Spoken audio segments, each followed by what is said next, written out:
You ever heard of Monica McNutt? You have now, because she's on First Take a lot. Shanae Ogumake, absolutely wonderful, spectacular basketball analyst, etc., WNBA player in her own right. Ask her how it's been to be on First Take. How about Andrea Carter, who's a rising star in this business? How much do you think First Take helped that? What about Kimberly Martin? What about Molly Kiram herself? Now, I have sat back for years and taken a lot of shit from people. Some who don't know what the hell they're talking about. Some who act like they don't know just because they want to get at me. I could care less about people getting at me. I just want you to be accurate. All right, Stephen A. Smith, rebuttals. Go ahead, Kenny. He's a hypocrite. I heard what Hank said. That white lady is the new cash cow for the league. But guess what? Angel Reese is getting her lumps. She just got clotheslined a couple days ago. She's getting her beatings as a rookie. But it's only more polarizing because it's Caitlin Clark. And she's selling out. And she has the biggest contracts. The league is actually picking up. And she's like the new great white hope. Stephen A. Smith, when challenged, is petty. And he surrounds himself, his narcissistic butt, with people that align with his views. And if you challenge him, you're now to be ostracized and put to be dissected. Say it's fair. A lot of people wasn't watching the WNBA. It's not worth the watch. But now there's a new rise, new marketing, new faces. They're actually picking up percentage-wise. They are in the red. But you can't feel any way for Stephen A. Smith. What happened to Max Kellerman? What happened to Marcus Wiley?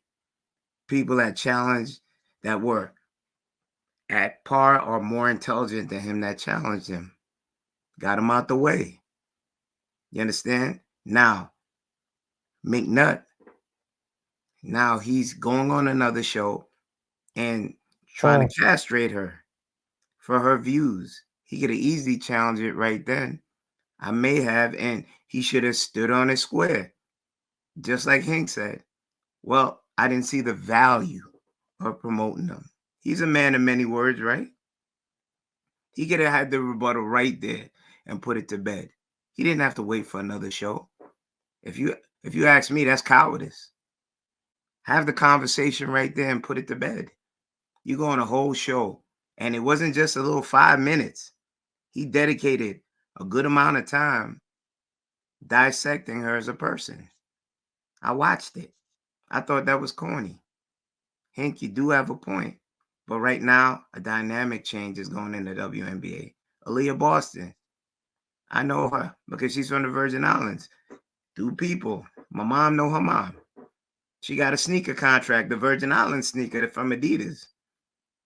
There's a change going. I believe certain players deserve the protection, like Jordan deserved the protection. But I think it's more polarizing that the people that are making it a big deal happen to be people not of our melanin. I digress. Kenny, and the fellas, am I tripping? Or is the argument that Stephen A. is making not so much that he needed to rebuke why he didn't speak about them 3 years ago because they weren't worth it? He opened his when the clip that I just watched was, did you know who this woman was before today? I think it sounded like in Stephen's, that's why he was kind of like speechless. It looked like he's saying basically, okay, I'm not knocking that people wasn't talking about it, but who talked about the WNB more than me? He kept saying, who did more than First Take? I heard him say that, ask her that question twice. So are we tripping that he was cowardice because he didn't say, well, you know what, y'all wasn't worth talking about? Or is he basically saying, however much you were worth talking about, I talked about you more than everybody else. Nobody talked about you at all. So if you were ever mentioned, it was me that mentioned it. Okay, To me, that seemed like that was his argument. That's what he was more upset about. but that conversation could have been had there. He's a man of many words. He should have been able to have the discussion and parse it out right there and put it to bed. That's He my took point. time and made a whole segment about who is she. I think it was a reason for that. I just can't put my finger on it. I think it's a reason why he didn't do it on that platform. I just don't know. Well, I'll say this. I don't know sports all that well, but I know entertainment. And just like the NBA at one point wasn't worth talking about and was going bankrupt before a young guy by the name of Magic Johnson came in and grew some entertainment and added some entertainment. And again, they were struggling when a young guy named Michael Jordan came in. And to the points that are being made, Kenny could have spoken about it more. I mean, Stephen could have spoken about it more often, but he chose not to. And he chooses to speak about this girl right now. So he has the liberty to do so. And he takes that liberty when he feels he wants to. And that's the hypocrisy of some of the things that he does. And the point that that she made, she did make a valid point. There were, I do know this much about sports. There were exciting players before Caitlin, but media has the real strong point of the entertainment, and they lead the entertainment. So they made the storyline in and around her. They highlighted the fact that she was in college breaking records. There's a lot of records being broken in college sports that aren't highlighted as significantly, but they highlighted it. Media took that and ran with it, and now that media is on it, we have bandwagoners who are following it. We have bandwagoners who are jumping on it saying, oh, it's exciting now. No, the media just made you feel it's exciting. It's been just as exciting before. It was just as physical before. They had Cheryl Swoops in there. They had a lot of people in there that was worthwhile speaking about, and it was entertaining. Problem is, media dictates entertainment. And until I recognize that, we all kind of will just be bamboozled and thinking that yeah, it wasn't worth talking about. Yeah, but the point is, media made us, why we're having a conversation about it right now, because they highlighted it and highlighting her treatment more so than they highlighted anything else in the years that have passed. Now, fortunately, it's a great thing because with the entertainment value, we now have value in the WNBA that we didn't have in before. It's not because of the player. It's not because of the players because they always exist. It's because we're now highlighting that. And media, I think we sometimes forget how powerful media is and how powerful. We're on this platform right now utilizing media tools to be able to have these conversations. So media is a very powerful thing that we don't control. And we're getting a little bit more leverage. And the point that she was making to Stephen A is that he has leverage that can control things, but he chooses it very sporadically.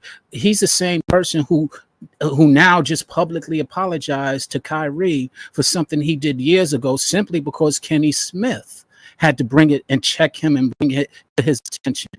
He could have done that years ago too, and he chose not to. So her point was valid. He chooses what he wants to do. He has a lot more power than than we give him credit, and he knows his power, but he chooses how to use it. And I can't be mad at him. That's his prerogative. But the point being is that she called him on something that was actually true, and I'm not here to defend the fact that he wasn't speaking about things, but because he wasn't doing it significantly enough. He doesn't do it significantly enough, especially when it comes to our community and communities that are underprivileged, such as the WNBA back in the day, before they now have this entertainment platform that we all speaking about right now.